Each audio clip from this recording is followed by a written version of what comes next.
guys, welcome to my channel. আশা কৰো আপোনালোকৰ সকলোৰে ভালেই। আজি মই আপোনালোকলৈ লৈ আহিছো এটা টেস্টি ৰেচিপি। এয়া হৈছে কচুৰ ৰেচিপি। কচুটো সকলোৱে খাইছেই নহয় জানো, পাত কচু।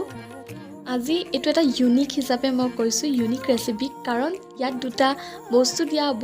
হয়তো সেই দুটা বস্তু দি কোনো খোৱা নাই, আৰু যিসকলে খাইছে তেওঁলোকে প্লিজ কমেন্ট কৰিব। বহুত কম সংখ্যক মানুহে খাইছে হয়তো। সেই দুটা বস্তু হৈছে মচুন্দৰী এটা, যেটো এই পাতখিলা স্ক্ৰিনত ধৰিব পাৰিছে, ভিডিঅ' দেখিছেই। এই মচুন্দৰীটো সকলোৱে চিনি পায়েই চাগে। যিসকলে চিনি নাপায়, এয়া পাতখিলা চাটনি বনাই খায়, বহুতে খায়, চবেই খায়েই, কিন্তু তথাপিও এয়া এনেকৈ খোৱা নাই। কচুৰ লগত মই খোৱা নাই, মই সেইকাৰণে মোৰ কাৰণে এইটো নতুন ৰেচিপি, আৰু আপোনালোকে হয়তো খাবও পাৰে। আৰু এয়া কচুটো চবৰ সকলোৰে বাৰীত থাকেই নহয় জানো। আৰু কচুৰ লগতে আকৌ মই দিম মধুসোলঙে চাইডত যে পাতবোৰ দেখিছে সেইবোৰ, আৰু এই সকলোবোৰ মিক্স কৰি এটা ৰেচিপি হ'ব। খাবলৈ যদি ভাল হয় দিম বুলি ভাবিছিলোঁ, আৰু ভালেই হ'ল যিহেতু সেইবাবে দিছোঁ। এয়া মধুসোলঙৰ পাত, এয়াও দিম। এই তিনিটা বস্তুৱে ৰেচিপিটো বনিব, আৰু খাই ভাল লাগিলে সেইবাবে ৰেচিপিটো দিছোঁ। আপোনালোকেও বনাই চাব যাতে। ঠিক আছে, তেতিয়াহ'লে আহক চাই লওঁ কেনেকৈ বনায়।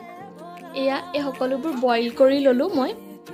আৰু ফাৰ্ষ্টত আপোনালোকে ইচ্ছা কৰিলে পিছতো দিব পাৰে মচুন্দৰী আৰু মধুসোলঙৰ পাতটো, যিহেতু মিলিয়ে যায়। মই ইয়াতে সকলোবোৰ দি দিলোঁ। মই এতিয়া লৈছোঁ নহৰু 4-5 ডোখৰমান ল'লেই হৈ যাব। আপোনালোকে কচু কোৱাণ্টিটিটো চাই পেলাই দিব।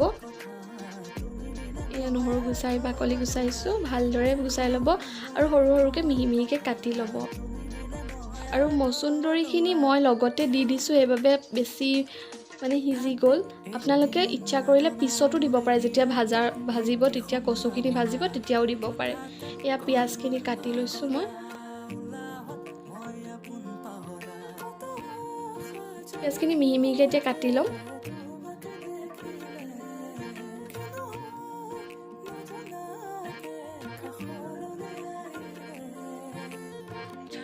এয়া মোৰ পিঁয়াজ আৰু নহৰু হৈ গ'ল। এইখিনি এতিয়া তেল গৰম কৰিলোঁ, তেলত পিঁয়াজ দিম। পিঁয়াজ দি ভালদৰে ভাজি ৰঙচুৱা নোহোৱালৈকে ভাজিব। ইয়াত এতিয়া নহৰু অলপমান দিছোঁ, অলপমান থৈ দিছোঁ, পিছত দিয়া হ'ব এয়া। আৰু শুকান জলকীয়া এডোখৰ মই ভাঙি পেলাই দি দিছোঁ। কচুখিনি দিয়া হ'ল। কচুখিনি দি পেলাই ভালদৰে ভাজিব অলপ। আৰু ইয়াত নিমখ হালধি দিছোঁ। মই অলপমান মচুন্দৰী আৰু মধুসোলঙৰ পাত থৈ দিছোঁ এক্সট্ৰাকৈ পিছত দিবলৈ। এয়া বিলাহী দিছোঁ। বিলাহীটো দিয়াৰ পিছত কচুটো ভালকৈ ভজা হোৱাৰ পিছত বিলাহীটো দিব, তেতিয়া বিলাহী টেঙা ফ্লেভাৰটো আহিব। আৰু এয়া মই যে কৈছিলোঁ মই এইখিনি থৈ দিছিলোঁ বুলি, এয়া নহৰু আৰু মচুন্দৰী আৰু মধুসোলঙৰ পাতখিনি এইখিনি সময়তে দি দিছোঁ। নহৰুটো এতিয়া দিলে ফ্লেভাৰটো অকণমান আহে, সেইবাবে দিয়া হৈছে আকৌ কেঁচাকৈ পিছত। এয়া এতিয়া সকলোবোৰ ভাজিব। জলকীয়া দিছোঁ মই, জলকীয়া অকণ সৰহকৈ দিছোঁ। আপোনালোকে সোৱাদ অনুসৰি দিব, যিমান কম বেছি পৰিমাণে যেনেকৈ খায়। মই অলপ সৰহকৈ দিছোঁ, কাৰণ আমাৰ ঘৰত জলকীয়া খায়। মই ভাল পাওঁ কচুত অকণমান জ্বলা হ'লে, আৰু সকলোৱে ভাল নাপাবও পাৰে, সকলোৱে ইমান জ্বলা খাব নোৱাৰিবও পাৰে। সেইবাবে আপোনালোকৰ নিজৰ পৰিমাণ চাই দিব, যেনেকৈ খাব বিচাৰে। এয়া চাওক, মই পাতখিনি যে দিছিলোঁ কি ধুনীয়াকৈ মিলি গ'ল সকলোবোৰ। এয়া আমাৰ কচু ৰেডি হৈ গ'ল। খুব টেষ্টি ৰেচিপি আৰু এটা ইউনিক। সকলোৱে হয়তো এনেকৈ সকলোবোৰ মিলাই নেখাবও পাৰে, কিন্তু এবাৰ ৰেচিপিটো ট্ৰাই কৰি চাব, বহুত ভাল লাগিলে খাই। আপোনালোকৰো হয়তো ভাল লাগিব। আৰু ইয়াত মই কোনো ধৰণৰ মছলা বেলেগ ব্যৱহাৰ কৰা নাই, যিহেতু এয়া আমাৰ ঘৰুৱা শাক পাত হয়। এইবোৰ আমাৰ পেটৰ কাৰণেও ভাল। ইয়াত সেইকাৰণে মই মছলাযুক্ত একো দিয়া নাই, হালধি দিয়ে বনাইছোঁ। অলপমান জলকীয়াটো আপোনালোকে কম বেছি কৰিব পাৰে, সেইবাবে স্বাস্থ্যৰ বাবেও বহুত ভাল। কচু হওক, মচুন্দৰী হওক, মধুসোলং, এইবোৰ আমাৰ বাৰীতে পায়, যিহেতু ভালো, খালেও ভাল আৰু টেষ্টিও হয় খাবলৈ।